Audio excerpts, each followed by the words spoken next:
Welcome back to another episode of the Many Faces of Cancer podcast. I am your host, Melissa Grosboll, and joining me today is Diane Sidden.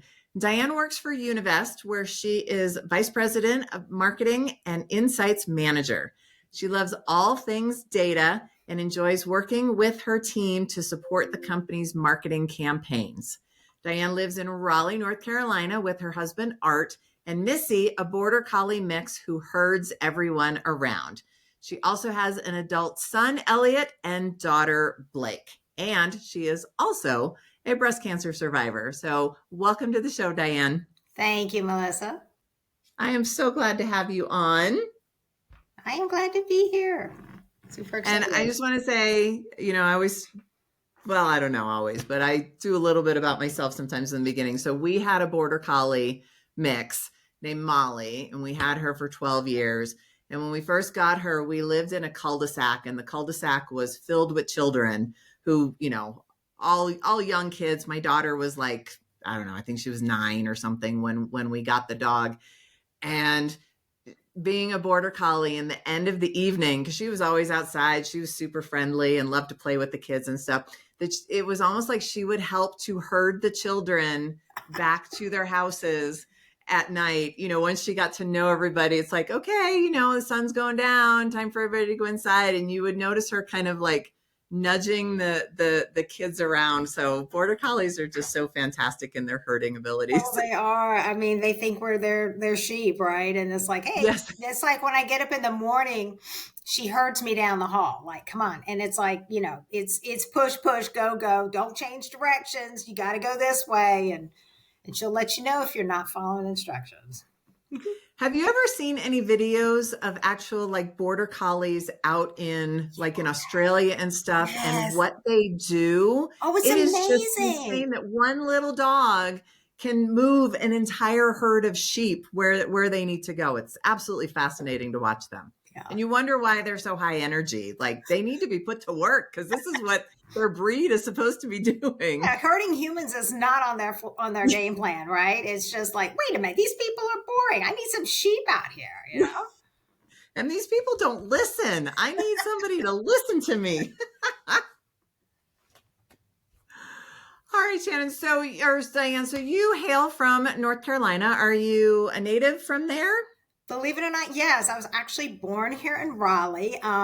Went to school here for a bit. Had a little detour to Charlotte, North Carolina for high school. My father transferred around a little bit.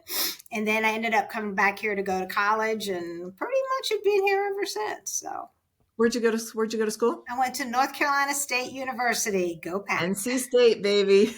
Yeah, I interviewed somebody a few weeks ago who went to NC State, and he's all in on North Carolina. So absolutely.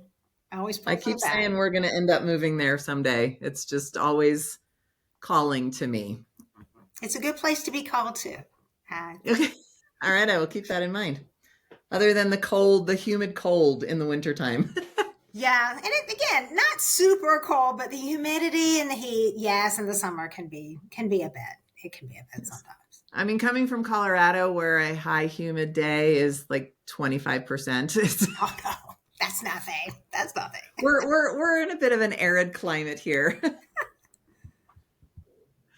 All right, Diane, well, let's dig into your story. So take us back to a little over a year ago, kind of what was going on in your life when you started feeling or observing or, leading up to your diagnosis. Sure. So I guess it was last August. Up until then, I was one of those people, I never get sick.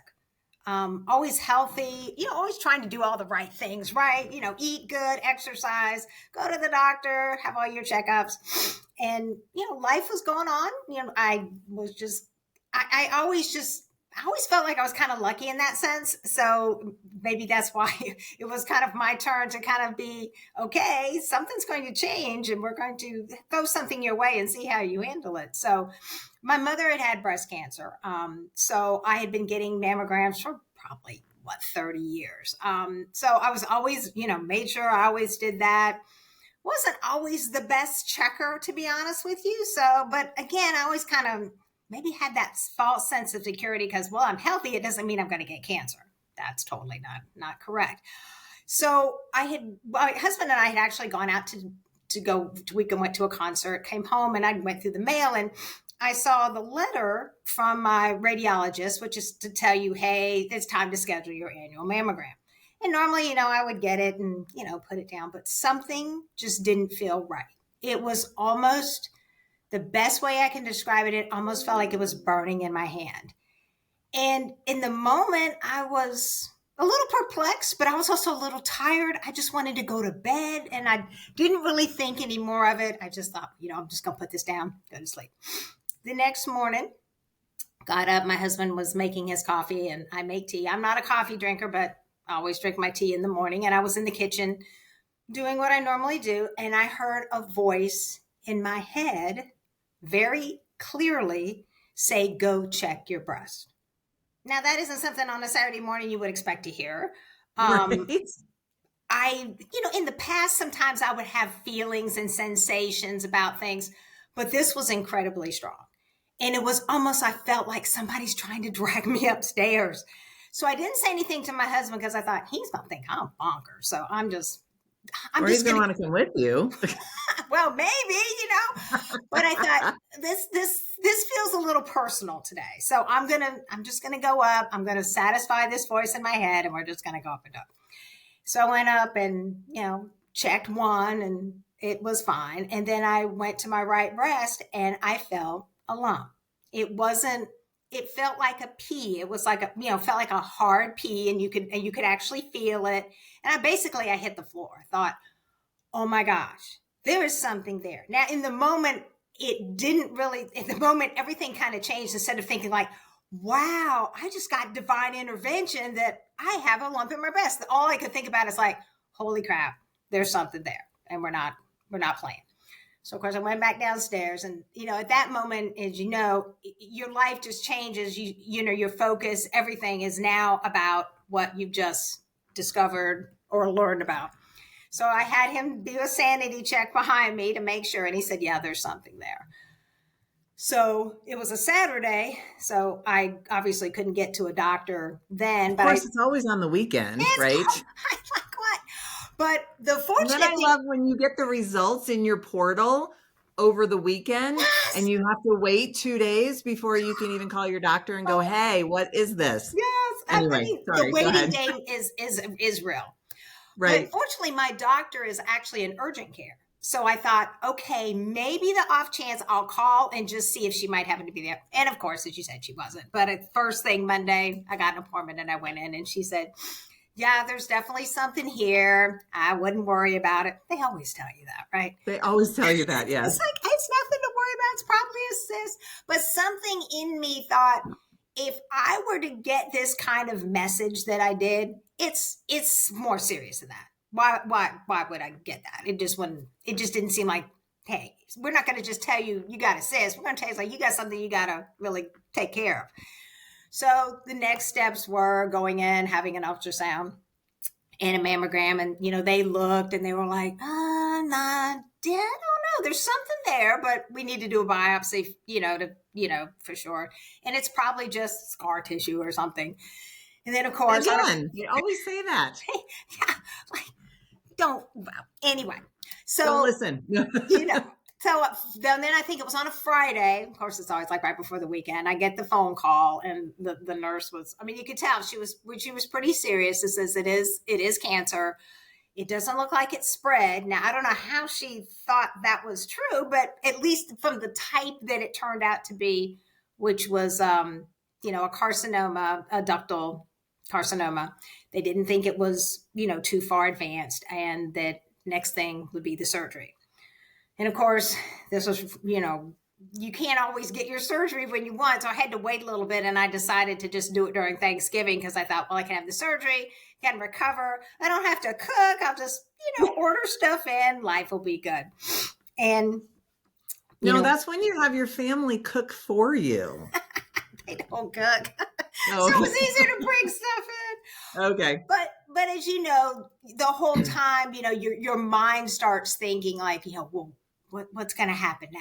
And, you go and you go through that whole experience of, meeting your surgeon. And I remember they drew a picture of my breast and showed me everything. I said, that's a pretty darn good picture. It looks just right about like that. And showed here's what, and what the options could be. And because at that point, they don't know. And right. To at least prepare you. But of course, your mind starts thinking, oh my gosh, what is this, what is this all going to be about? And they confirmed that I would probably not have to have a mastectomy, that a lumpectomy would probably be sufficient. But depending on what the results were when they came back would determine what my treatment plan would be. So had the surgery, came out, and that was good. And then the doctor calls me the next day and says, well, you're going to have to come back in again. We didn't quite get it all. The margins weren't clear. I know.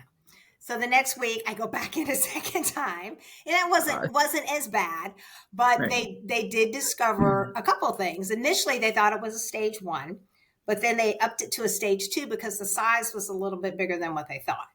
So when actually she went in and took it out, it was a little bit bigger, and there was a slight detection in one of my lymph nodes. So that was going to mean that I was going to have to do chemotherapy, which was not on my dance card either. I really didn't want to. And they'd actually debated about it a little bit because they said, well, it's such a small amount, but at the same time, if it had already started spreading, you really want to make sure, because of what my understanding with chemo is, it makes sure that it gets rid of it anywhere else that it could be in your body. Yeah. So it kills it everywhere. Right. And of course, then going through that process is where I ended up with this lovely new hairdo now. But hey, I was hopeful I wouldn't have to lose it. I only had to do 4 cycles of chemo, which really, in the grand scheme of things, of what a lot of people go through, wasn't a lot. But I did try the cold cap the first round and was really hoping that I'd be able to keep my hair. But by the time I got to my second treatment, it was pretty much all gone. And that was that. Didn't do that. And as anybody will tell you, going through chemotherapy, it's not fun. You have your you have your treatment day, and then you have the days afterwards where you have varying feelings of being extremely tired. I was very fortunate. I never had the nausea part, but I did have the fatigue was a real thing, and just learning. One of the things I learned is mapping my symptoms, so that every time I would go in for a treatment, I know it's like, okay, day 3 is going to be my awful day. This day is going to suck. So here's what I need to do. And then just really being conscious about what I ate, listening to my body, because as you know, sometimes when you take drugs like chemotherapy, changes your mouth sensitivity. It gets, hot and cold, can be very reactive, or you get the little bumps in there. And, and food just, sometimes you just want to have comfort food, but then the comfort food doesn't want to agree with you. So it's, or it doesn't taste comforting anymore. No. And that was the thing, like something hot, which is, I couldn't drink anything like hot tea, which was like my mainstay every day. I couldn't drink anything. I had to have it like lukewarm or almost cold, which really sucked. Was not a fun thing. Especially because it was wintertime, right? Yes. Cause I started my chemotherapy in January. Okay. So I finished. And now, was it every week for 4 weeks, or did you go every 3 weeks? Every 3 weeks. So I would go every 3 weeks, and then I'd have. I love the idea of mapping out your symptoms, so that really helps you to know what to expect, and plan your week or whatever around all that. I didn't have chemo, and so I'm always interested in knowing more about people who did go through it and what they did to be able to get through it.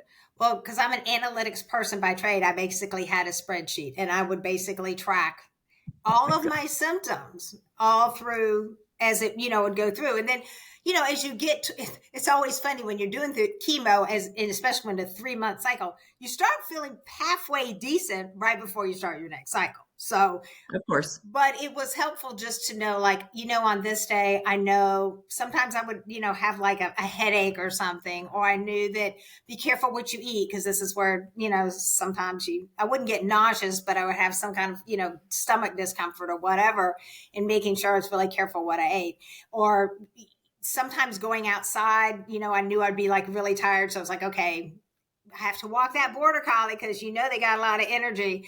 So making sure that I was, okay, I need to kind of time this right. This is the time of day I know I'm going to probably feel better, or or not. And she was And actually, was it pretty much the same with each treatment? it was very Did it similar. follow the same pattern? Yeah, it really, Okay. it really was. And it really did help because sometimes when you do chemo, you have some weird stuff going on sometimes. And, it's like, in the first time you just don't know because you're like, well, what's going on here? But then I realized as I was moving through treatments, it's like, yes, I had this happen last time and it happened around the same time. So it again just prepped me a little bit more.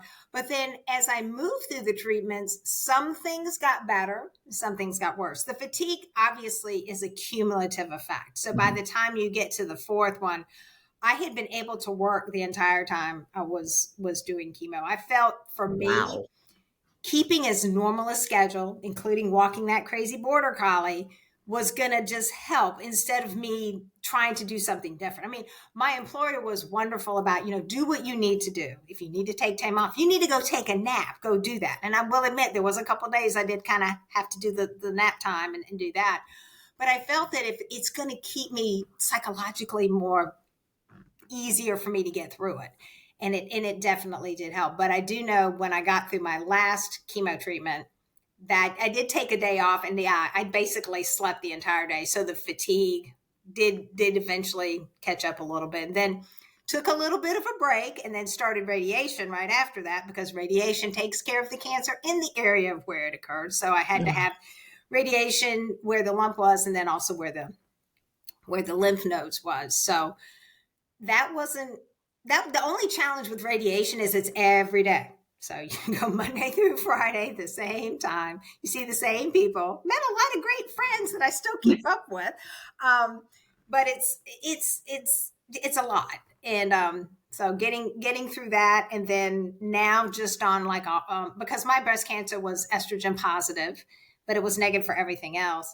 I have to take Nice. an estrogen suppressant, and then I'm also taking a medication called Kisqali, which is new for women like myself. It was more targeted for metastatic breast cancer, but it's now used for people like me to prevent reoccurrence up to 25%. It's a little harder medication to tolerate because it does, again, have side effects, but so far I've been very fortunate to be almost 5 months into that, and it hasn't been too bad. So Now, is this one for the rest of your life medication or? actually, it's not. You take it for 3 years. The Okay. hormone, I believe, you take for 5, and Right. then you take the Kisqali for 3. Okay. But That's a new one. I hadn't heard of that one before. So, yeah, and the interesting thing with that one is you have to have an EKG when you first get started. Is have to check to make your heart's okay, and then a ton of blood work. So I go in. I had to go in when I initially first started taking it like every 2 weeks to have your blood drawn. Now it's only like once a month, and I'm getting ready to probably start rolling to every 3 months. But they want to make sure they have to check your platelets and your white blood cells and make sure right.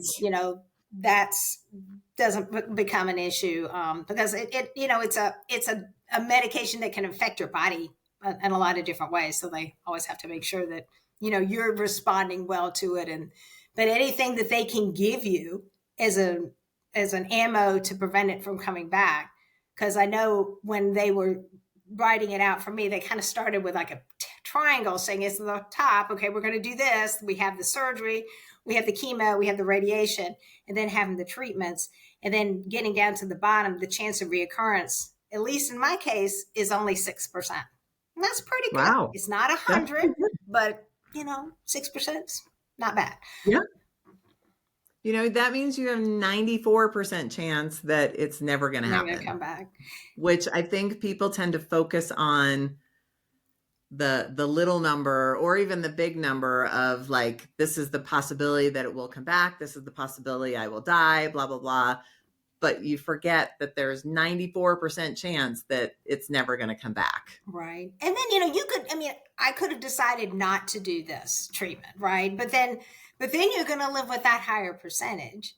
Mhm. And I thought, I've got too much left to do. It's not my time. Cancer's not taking me out. And I want to make sure that I don't even, once I move past this, it's in my rear view mirror. I don't want it to be something that's going to come back and get me later on.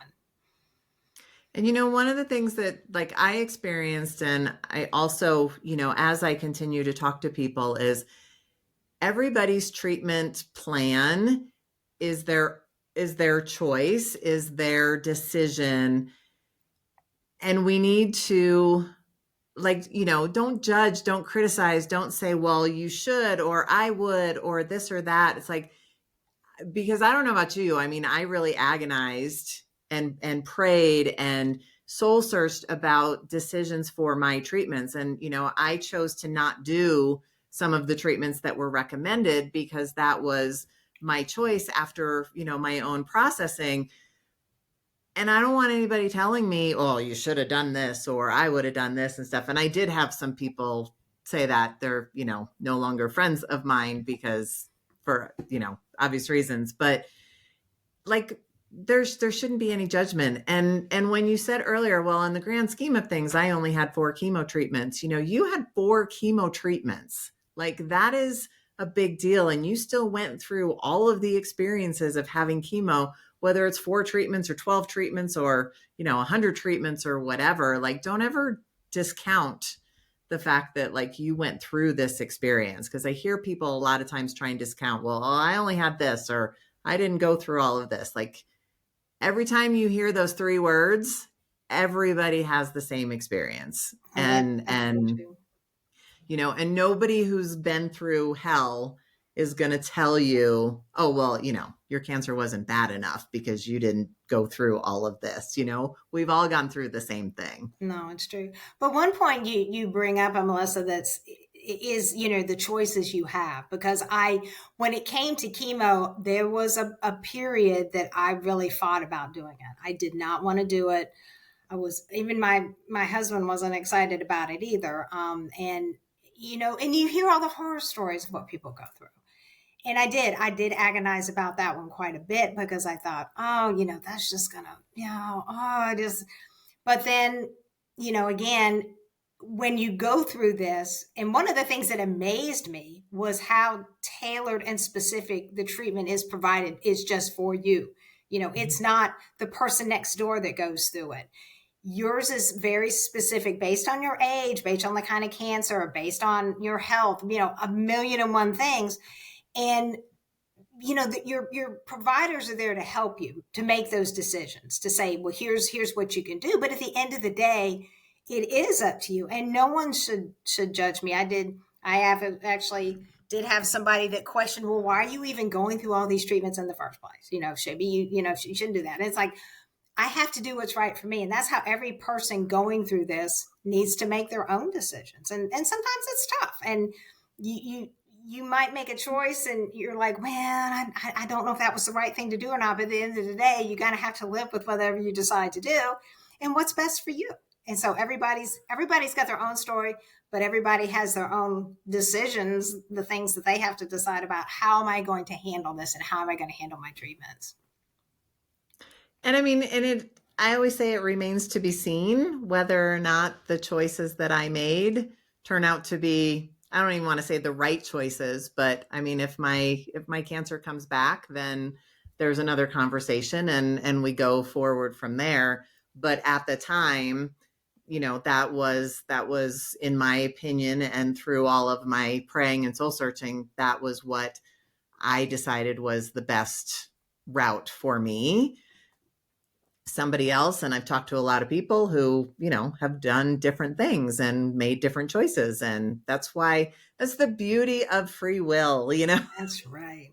Especially And no when you go matter through, what your doctors say, still ultimately it's it is your ultimately your choice. decision.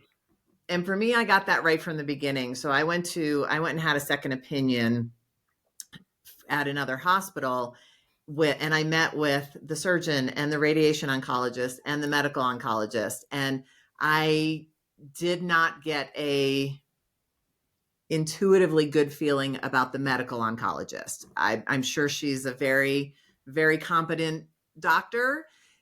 It just wasn't going to work for me. But I loved the radiation oncologist. Mm-hmm. And the surgeon was really good friends with the other surgeon. And she's like, I'm not going to tell you anything that she didn't already tell you. So, it's your choice. And I asked the nurse navigator at that hospital, I said, do I have to choose the whole team? And she said, well, if you ask the hospital, they're going to tell you they want you to choose the whole team because it's just easier for them to have you there for everything. Mhm. She said, but you're in charge of your own health and That's you can choose whatever you want. And I think that that was kind of the first time, and it really instilled in my head that yes, these are my choices, that you can say whatever you want, but in the end, I get to make that choice. And I'm so grateful to that nurse navigator for saying that right from the beginning, because that really kind of helped the whole flow of my care. Was I'm in charge and absolutely. I can choose whatever I want. And I think a lot of people maybe don't feel that they are in charge and they have to do whatever the doctor say. And I'm not saying don't do what your doctor said. I'm just saying that in the end, it really is your choice. And if you are feeling uncomfortable about something, get another opinion. Absolutely. You have to feel comfortable with the doctors you have, because you don't, like you said, you don't just have one. You have an oncologist, you have a radiologist, you have a surgeon. And if there's something there that doesn't feel right, then absolutely you should. I was fortunate. I felt very comfortable with my team, but I had someone who I know who had the opposite experience, similar to you. She didn't feel comfortable with what she was being told, and she opted to get a second opinion and ended up going and having a little bit of a different path, because she just didn't have that relationship with her doctor, the oncologist, that made her feel like, okay, I'm comfortable in your hands. Because you got to think about, you have someone who's doing surgery on you. You want to make sure that they got it, they know what they're doing, they're going to get it right.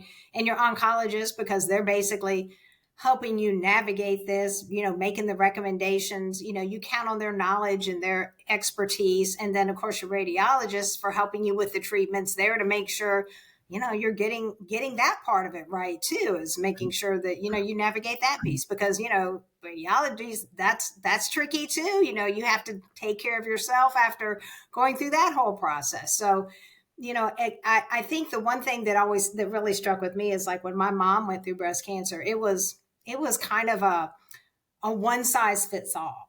They just even though she had my cancer was not genetic, but the way her treatment was, it was almost like it was the same thing. Everybody got the same thing. You have Right. this, we're just going to give you this. But it's so specific now and so targeted. And, again, having your voice in the conversation to say, hey, what about this? Or can we do it this way? I think that's huge. That, I feel like my mom was definitely a pioneer in helping us to get where we are now, to where, a diagnosis of breast cancer, or a lot of kinds of cancers right now, don't have that death sentence, so to speak, over them. I mean, people with stage 4 cancer are living and thriving right now. So, Yep. it's important. Again, you have to be your own advocate in your healthcare, whether it's for cancer or anything else that you have to go through. Absolutely. And for me, like I'm a warm, fuzzy kind of person. Like I need somebody, especially a doctor, who's going to kind of give me those warm, fuzzy feelings and just like, it's going to be okay. And just that soft empathy. Yes. And that's what I needed. I mean, I ended up not doing the treatments that the medical oncologist recommended, but she was still like, she listened to me and she addressed all of my concerns and she understood. And she gave me a hug like at the end of our sessions and stuff. And the other oncologist was just very matter of fact, like, this is what you have, this is what you need, this is what the schedule is going to be, this is what we're going to do, any questions? And I'm like, No. no, this is not good, this is not going to work for me. And I've talked to a couple other people who had this oncologist as their doctor, and they both said, I didn't really care. Like, I wanted it done. I saw this doctor once in a while, but I was in the infusion room all the time, and this doctor was not in the infusion room, so I didn't really care. So everybody's got their own, their own needs, and we just need to find the right doctor to fill those needs. Absolutely. And I think that's the critical thing, is knowing that, you don't have to go necessarily with, oh, we're going to send you over here. But, there's nothing wrong with looking to see, researching those doctors, making sure that, you feel comfortable with them and having that first meeting and making sure that you have that connection, because they're going to be walking with you on that journey. You want them there at the beginning, and you want them there at the end, and you want them to be there to support you as you go through it. Absolutely. Absolutely. I love that. And now, so I know you talked about it a little bit in the beginning, but I really want to expand on it a little bit. Just this feeling of divine intervention, divine connection. You kind of talked about it in the beginning that you had this voice that said, go check your breast. Were there other, did you notice any other instances when you were kind of going through this whole treatment process and everything where you kind of felt that again, and that something was kind of guiding you or leading you to the decisions that you made and to your health? Well, I always felt that even when I found out what it was, I kind of knew. I just had this feeling like, okay, but I also had this calm that it's like, I'm going to be okay, that I'm going to get through it. God's telling me you're not done. I'm going to take you down this path, but it's going to be for a purpose. It's not going to be to, test your faith. I have strong faith, but it's to help you help other people who might be navigating this and, trying to, figure things out. So as I was going through the treatments, it was interesting, the people that I would meet, and, understanding that, some of them, I just felt like, hey, they need a little support here. They need a little guidance. They need, like, hey, can I pray with you? Can we talk about this? I'll be your friend and navigate through this whole experience. And I just felt like this isn't coincidence. These people that were brought in my path that I've been able to help and, encourage as they go through, to pray with them as they go through their treatments. But it's also to just, understand that when we're going through something like this, we're not really truly by ourselves. We've got someone on the other side that's helping us and guiding us and trying to tell you, it's like, you know, you're getting this, you're going through this period, but it's got a greater purpose. And I feel like that's been the biggest thing for me, is just being able to understand that while I wasn't looking for this, it was kind of like one of those shock things. And, like I said in the beginning, life was going on, everything was great. But sometimes I feel like that's when God wants to wake you up a little bit and said, hey, I want to put something out there. Let's see how you handle it. But then I want you to take this and be a testimony to other people. And it really has developed into that. It's helping me to, again, expand my network of people that I've come across in contact with. Is also giving me, I guess, more of a what I want to do down the road. What's my future look like? And being involved with, helping people to understand how faith can really get you through these difficult times. That you're not by yourself. Even if you might physically be alone, you're not alone.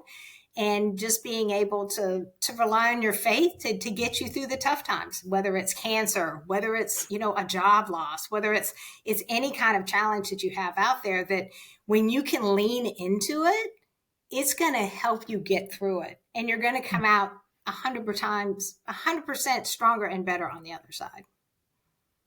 That's beautiful. And I mean, whether you believe in God, whether you believe in Jesus, whether you believe in Allah, whether, you just believe in divine universe kind of thing, that there is some higher power out there that is, and when they say there's no atheist in a foxhole, so No, there's not. that just being able to lean on and knowing that there is some power there, it just, I mean, to me, it just brought comfort knowing that, and I remember, like the day before my surgery, I was part of a Bible study group. And before the meeting, there's always like, well, if you want everybody to pray for you, come a little early kind of thing. And I did. And all these women were praying over me. And I just had this sense of, I got you. That it was like God telling me, I got you. You're going to be fine. You're going to get through this. You need to go through this, but I'm going to carry you through. And just the sense of peace that I got through that was absolutely incredible. And it just made the rest of it a whole lot easier. Yeah, that's so good. And then, I mean, I sit there and think back to when I heard that voice. It's like that, you don't make that kind of stuff up. That, Right. and the coincidence and the timing and actually going upstairs and finding something. You know, if I had gone upstairs and not found anything, I was like, oh, well, I got pranked, you know. But I know that, you know, God was telling you, it's like, yes, I'm going to walk with you through this. You know, this is not going to be easy, but you, again, you're going to discover a purpose with your life that maybe you didn't really realize, and it's going to connect you with people and things in different ways. And I feel like I'm just now getting started with that, so I feel like that part of the journey is now beginning. And then it'll be interesting to see, you know, is see where it takes me. I will say that I have met some of the most wonderful, incredible, amazing people going on this journey. And for me, it was almost a year, probably almost a year before I really started getting out there.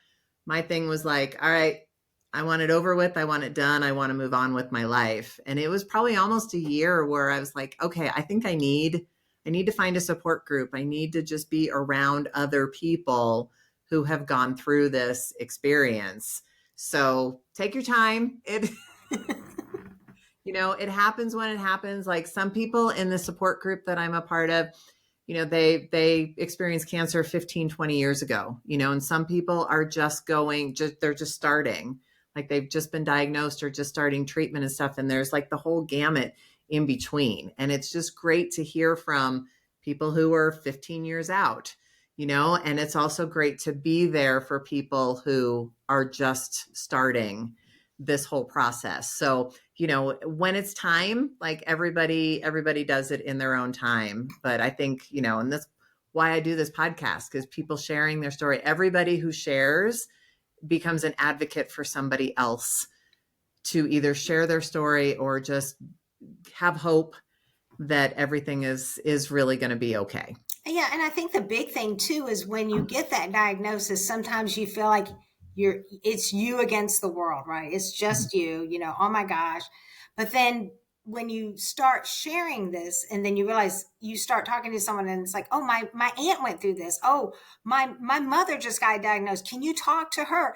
It's almost like it takes on this grassroots kind of thing on its own, is where you can just start connecting with people. And, you know, and that's one of the reasons, I feel like now, trying to understand, like, okay, I have a story, I want to share it, be an inspiration to other people out there to know that, you're not by yourself. Regardless, it's like, I think we talked about the club that you join. It has the best members, obviously. I mean, everyone that's going through this or in this or has gone on after us, we've all shared something that in common is getting that diagnosis. But then we also know that, we're meant to do more than just, I'm a cancer survivor, I'm a cancer patient. There's so much more that we can be doing out there to support other people and, carry them along on their journeys as well. Well, I'm so grateful that you decided to come and share your story on the show, because people need to hear it. And I think people are truly going to be inspired by your story. So I really appreciate you coming on and sharing.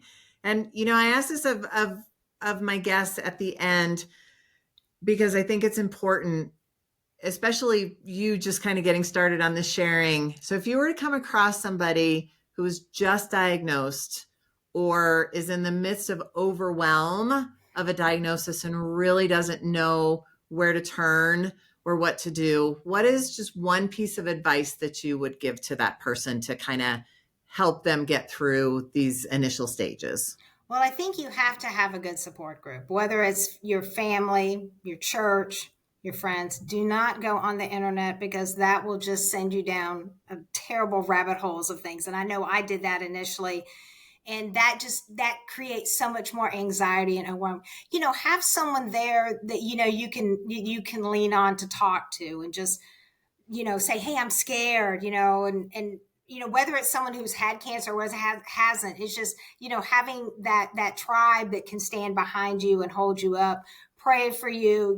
I felt like for me, it was like a combination of family. It was neighbors, it was church, it was my coworkers, just that net there, that if I needed something or whatever, or somebody sending you a care box that was filled with wonderful things.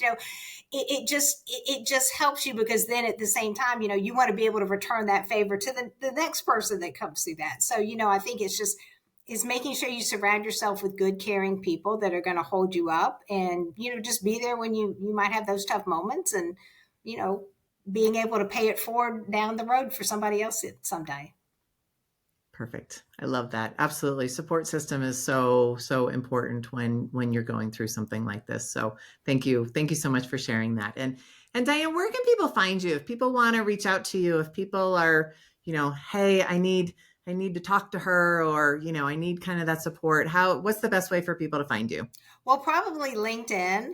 That's my social channel of choice these days. And so, yeah, I mean, I think I'm out on LinkedIn. So And yeah, we'll put that in the show notes as yeah. well, the link to that. Awesome. All right. Well, thank you so much for your time today. I really appreciate this. This was such a fun conversation, and I'm so happy that you are through with all your treatments and ready to go out and share your story with the world. Sounds great. Thank you so much, Melissa. I appreciate it. Have a great rest of your day. You too. Bye. Bye bye.